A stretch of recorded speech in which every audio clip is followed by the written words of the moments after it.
Well, g'day everyone. Recently, I was asked by a company called FEELWORLD if I wanted to look at their new unit for streaming, and it's called the L2 PLUS, and I'll show it being used and everything in a minute. And I was quite interested in this because I did have the L1, which had a much smaller screen. This has a much larger screen that you can use, and it's much more usable than the previous version. It doesn't stream directly, unlike some others, but you wouldn't expect that for this price range. But it does give you great quality, and in fact, I'm using it now. So you're going to be able to see the quality that this gives you straight from this device. And it's very, very user-friendly and easy to use. So thank you so much for sending me this. But like anything, they're not seeing this before I post the review, and they haven't asked me to say anything in particular, and I would always sort of tell you if there are any problems or anything else with this unit. So let's, for starters, have a look at what the unit is, and I'll take you through the specifications, and then I'll show you the unit actually being used. So let's look at the unit itself. It's called the FEELWORLD L2 PLUS multi-camera video switcher. And some of the specifications of this, it is a 5.5-inch touchscreen. You can obviously have 4 inputs going into the HDMIs. I'll show that in a minute. It does have a USB 3 live streaming option as well, so you can use it if you want to go, say, live directly to your computer or Skype or something like that. It has the PTZ camera control, chroma key, multiple transition effects. It can also be controlled by the PC and the iPhone, and I'll show you that being done. And you can also have audio embedding as well. Now, if you wanted to have a look at how you could connect this to different things, this isn't where the ports are, but it's just sort of giving an idea about how it could all connect. You have got an audio in and also an audio out, so you can monitor it through headphones, even if you wanted to use the audio out to go into a mixer or something like that. Audio in could be a microphone, or it could be something like a wireless Go or something like that. You can use USB 3 if you want to connect directly for streaming, like in things like Skype and things like that. You can go that way. It also has a HDMI out as well. Now, I've got that connected into my ATM Extreme, so that's what that's connected to, and in fact that's how you're looking at the image now that you're seeing here. And also you've got your 4 inputs at the front that you could connect different things. You could have 4 cameras if you wanted to, or you might want to have, say, a computer connected, an iPad. You could have a a small camera or things like that if you wanted to go. So as long as it had a HDMI input, you could use that through here. Now, the unit has a 5.5-inch screen, and it does have a touch interface. You can see basically that she's using the touch interface through here. I'll show all these how it works. I'll give a quick guide of how the touch interface works, but then I'll show you using these on the computer because it's much easier for you guys to see what's going on. So the SW is the function menu, and again, like I said, I'll show you how these works. And the menu button is how you control your main menu features of the unit. This is your T-bar. This is your buttons to control your interface or to control what goes live, and you'll see that red is on air, flashing green is ready to be switched, static green is saying the signal is in standby, and no light means the input source is not supported or if it's not connected. It does have green screen as well. If you want to go that way, you can see how this has been shot with a green background, and then they've brought a custom background in as well. So that is all fully supported on this unit. I don't have a green screen in the studio though, so I can't demonstrate that, but it is all built in. You can control the PTZ cameras. You can see that here. I haven't got one of those that I can show you either, but you have got that ability to use it if you want to. And also USB 3 live streaming as well if you wanted to go straight to live. And that's how you'll use your USB cable on the outside here. Now, the image quality resolution will go up to 1080p 60, so you can broadcast up to 1080p 60, which is nice. Now, the audio in and out is through here. It's got an audio in and output here. You can see how they've connected the microphone directly in, and then there's a headphone socket there as well that you can use if you wanted to monitor it, or like I said, you could use it to connect into something like a mixer or something like that. And then you can see the ports at the back are being used here. The HDMI output's not being used because they're using the USB-C there, and that's your power adapter that connects through the back. Now, the interface as well, you can see it so you can view all cameras live, and then you can switch directly to them. That's nice. It'll also show you what your next image is going to be when you switch to that live, and this is your image that's currently live over this side. It's got a built-in cooler underneath, and that's the only downside I think about this unit. You can set this as 3 settings. 1, 2, and 3, and I've got it set on the lowest setting at the moment, and it doesn't seem to overheat, but I can still hear it. I'm not sure if you guys can hear it, but I can hear it. So if you really did want to work in a very, very quiet location, you can't turn that off.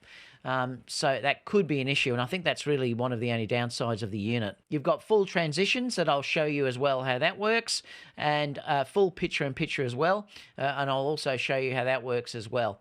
Now, you do have a way of controlling it from the PC, and that's using your LAN interface, and that's what I'll be showing you how that works, or you can connect it wirelessly through your iPhone or your Android phone, and they're just showing where this could be used in things like weddings, which is where I would use it, esports, sports events, business preparation, etc. So now that we've looked at the specifications, let's look at the actual unit itself. So let's have a look at how this works itself. You can see that you've got your 4 buttons down here, so that relates to your inputs, which is 1, 2, 3, and 4 there that you can see.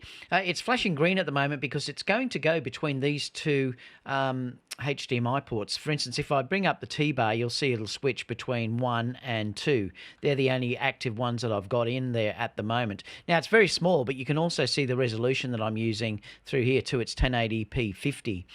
So that's there as well. I'll show that a little bit later somewhere else. You can also notice too that it's giving me a readout on there, which is the microphone input, which is on the one at the back. Now, the mic input at the moment is coming through my studio mixer, so it's actually not recording this audio, it's recording it from my mixer itself.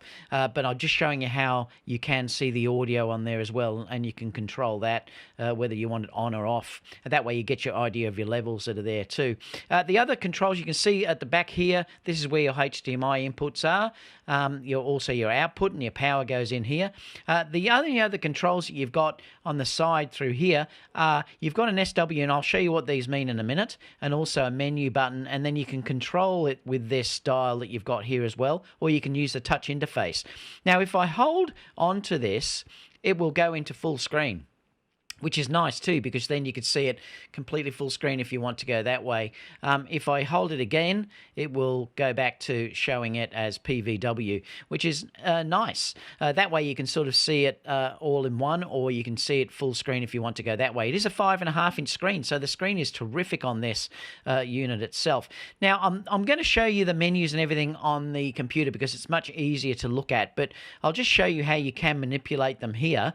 For instance, if I just click onto SW, you'll then get this that shows up, which is your mix, your mode, picture-in-picture, PTZ, that's if you're using a PTZ camera, your logo, and also chroma key can be done through here as well. Like I said, I'll show you how this works on the computer because it's much bigger when we look that way.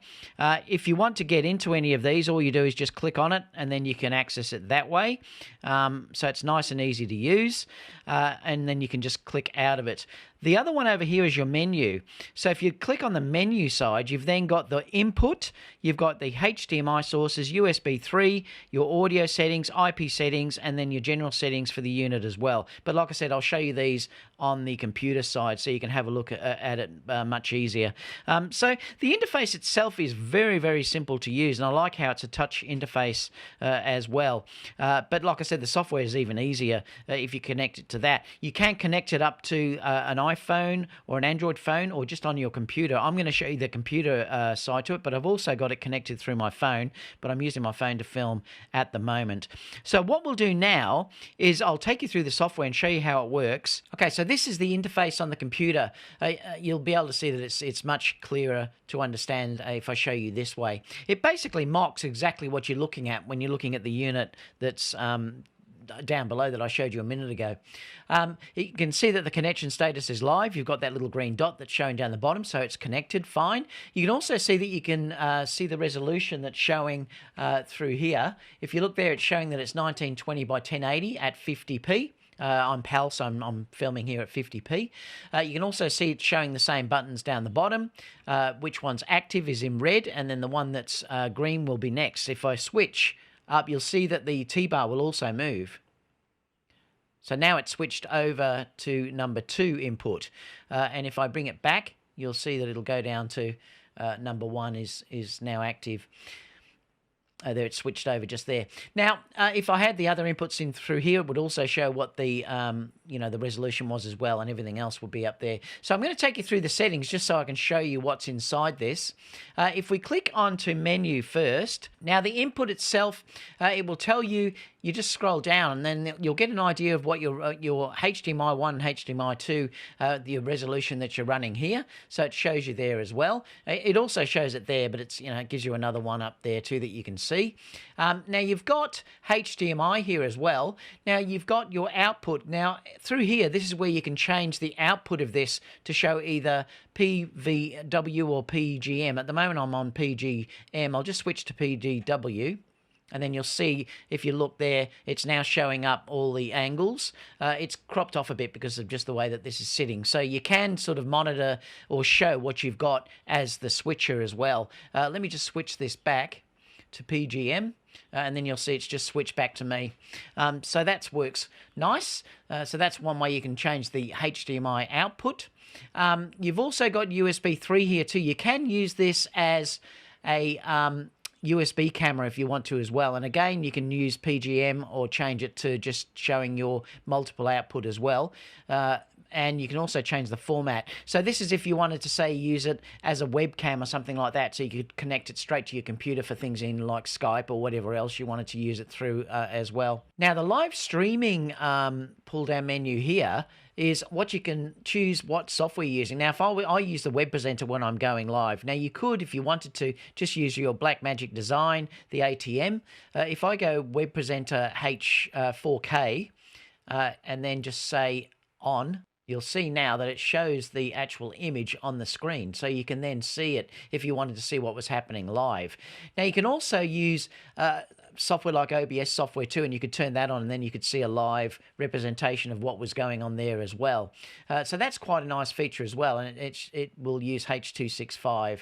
It says here, please import related streaming software, e.g. OBS, and you'd import it. I'm not sure what other software this works with, whether it's just OBS, I don't know, but you can do that if you want to see what's actually streaming. I'm just going to turn this off, and that's one way that you can tell if you're actually streaming at that point. Audio through here is where you set your audio input source. Now, at the moment, I've got it on camera too because I wanted to show, I say the mannequin that I've got over there, but I wanted to show what that audio level was to you before. So I've set that on input 1, but you can go audio follows video if you want to. You can also go line in if you want to go that way and say use an iPad, an iPod, or if you wanted to bring in music, or even if you wanted to say use a wireless microphone or something like that, you could do it that way as well. Audio bar is how I showed you the audio was showing on the screen before. So if you did want it to use audio follows video, you just select that one. I would normally just set it on one input and keep that as the master and then don't switch it, but you have got that option if you wanted to do that as well.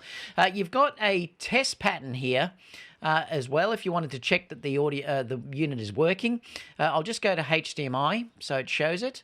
Now, if I click on here, I can click a test pattern. So that shows you with a color bar on, and you can see how that gives you the stripe. So you could check basically that you have got a test signal that's coming through. You can also change these manually if you wanted to do it as a solid color as well, if you wanted to check that. Password protection, if you wanted to put a protection in here.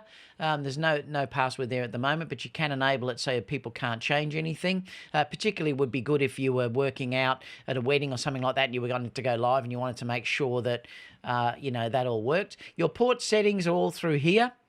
So this is how you work out the way it connects, and also you can use DHCP if you wanted to go that way as well. And this is the setting that you will put in if you are using to connect this on the computer. So that's how you can get this to connect with the computer. You've got a user guide, but that didn't work, so it might be still coming. Version info will give you the version info that your software is and everything there, so you can tell if you need to do a firmware upgrade or something like that, or a software upgrade. You can also do T-bar correction as well. You can put this on, and then you can change it if you found that it wasn't working the way that you wanted it, and it wasn't calibrated. So you can calibrate it and correct it through here as well. And also you could reset your device to bring it back to normal. So that's your menu button. So let's look at the SW here, and this will give you your mix, which is your transition, your picture-in-picture, and also your FX as well. I'll go through these independently so you can see how they work. Your mix itself is your transitions. Now you can set your time, but that's irrelevant if you're doing on the T-bar. For instance, at the moment, I've got fade. So if I bring that up, it will fade between me and also the background that you can see there. So that's how that will work. If I wanted to change the time to this, I can use fast, and then you use your mouse, and I can just click on what I want to change to. So, for instance, if I click here, you'll see now it will go over it. That's 2.1 seconds. If you wanted to go very faster, I could say put there and have 0.4. So that's how you can control this manually to go through them as well. It just depends whether you'd like to use the T-bar or use those buttons. Let me just put this back up. And I'll bring it back to the T-bar just so I can show you. So some of these that you've got fade, obviously, which is the one I use most of the time, because I like just that look of fading. If you wanted to, you could go to cut. Now that will obviously give you a straight cut between the two of them. You've then got some of these which are interesting, which will go from out to in if you're doing it that way. You've got left to right as well. You've got top down, if you'd like to go that way. I'll just keep going through these so you can sort of see them all. This one will go from the middle and go out, as you see there, and then come back in, etc., etc. I won't go through all of them, but you can see how that works. And it's nice. You've got more than enough. Like I said, I'll probably just be leaving it on fade, and that's what I'd leave it on the whole time. If we click out of here, I'll show you picture-in-picture now. Okay, so let me just show you how this works. So if I wanted to bring picture-in-picture on, I'm on A at the moment, so it'll show you on this side. I'll just show you there. So that will show you in the middle, and then you could go the top left-hand side, you could go top right-hand side, bottom left-hand side there, and bottom right-hand side. They're the only ones that I really would use anyway. But I have noticed with the format that I'm using, if I choose some of these other ones, it does throw out the perspective, and it looks a little bit weird. So I'm not sure if you can adjust that or not. But like I said, I probably would only ever use these anyway. So that's the picture-in-picture. You can see through here too that it tells you what the actual setting is, and they'll go down a little bit more down the bottom. There's a couple more down the bottom through here as well.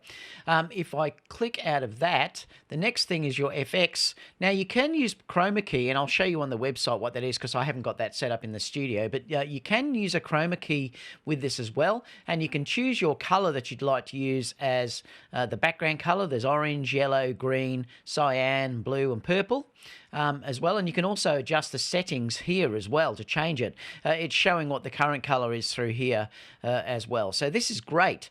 Like I said, if I turned it on, it's not going to work because I haven't got a green screen on here. But that's a great feature if you do want to, say, run a different background or something like that. Let me just close this. PTZ camera, you can use that if you wanted to control if you have one of those cameras. I haven't got one, but you have got full control over it as well if you want to use that, and you know it's quite detailed as well. And then the last thing I'll show you here too is the logo. If I click into here, I've loaded one. Now, it's got to be a bitmap, and it tells you the size that they have to be in the manual. I can't remember what it was, but it is only quite small. And then all you do is you just say, it'll say logo generated, and then you can just turn it on off. Now, you can see that it's right up there down the bottom right-hand side of the screen that I'm on. Now, if you wanted to, you can just change the position. So if you just wanted to move this slightly to a different position, you can just move it and then say set, and you'll see that that moved down. So, you know, it's quite nice. It will also give you transparency if you want to go that way, but being a low-res bitmap, it just doesn't look very good. So I probably wouldn't use that. I'd use it more as a logo like what this is, and it, you know, and it looks fine for that. If you wanted to bring transparent, you actually just click on the on here, and then you can play around with the settings for the transparency up here, and it will show as transparent. But I was getting sort of little dark edges and white edges around it, and it just didn't look nice. So that's something they could improve. Perhaps if they went to, say, something like a PNG format in an update later on, that could be good. So you can see clearly that the unit is quite easy to use. It's quite simple. I've found the touch interface is a little bit hard sometimes to get it working, but I've found if you use the iPhone or also the computer software, it works very, very well, and it's very easy to use. I've just found that the touch interface, sometimes you have to press things multiple times to get it to actually activate. It's probably because it's a little bit small, but it might be able to be improved with firmware that's coming out later on. But like I said, if you wanted to use an iPhone or a computer, it's very, very easy. The fan noise is a little bit of a problem. I've got it on its lowest setting, and basically it's I can still hear it. Now, I've got the audio so that it cuts out any background ambient noise, so you're probably not going to be able to hear that, but it's definitely there, and I wish there was a way that you could turn it off, but it doesn't seem to be any way to do that. And I couldn't seem to find anywhere where you could change the fan settings in the computer software. It only seems to be on the unit itself, and there's 3 settings. You've got 1, 2, and 3. 3 is very, very loud. I've got it on the lowest setting at the moment, and like I said, you can still hear it, but that's one of the only few problems that are there. But, you know, it'd be nice if they gave us the option in firmware to turn that off. Apart from that, it's a really nice little unit. I'm very, very happy. The quality of the video coming out of this is excellent, actually. It's one of the best ones that I've seen in that regard. Like I said, it doesn't stream, so you are going to have to connect it to a computer or something to stream to.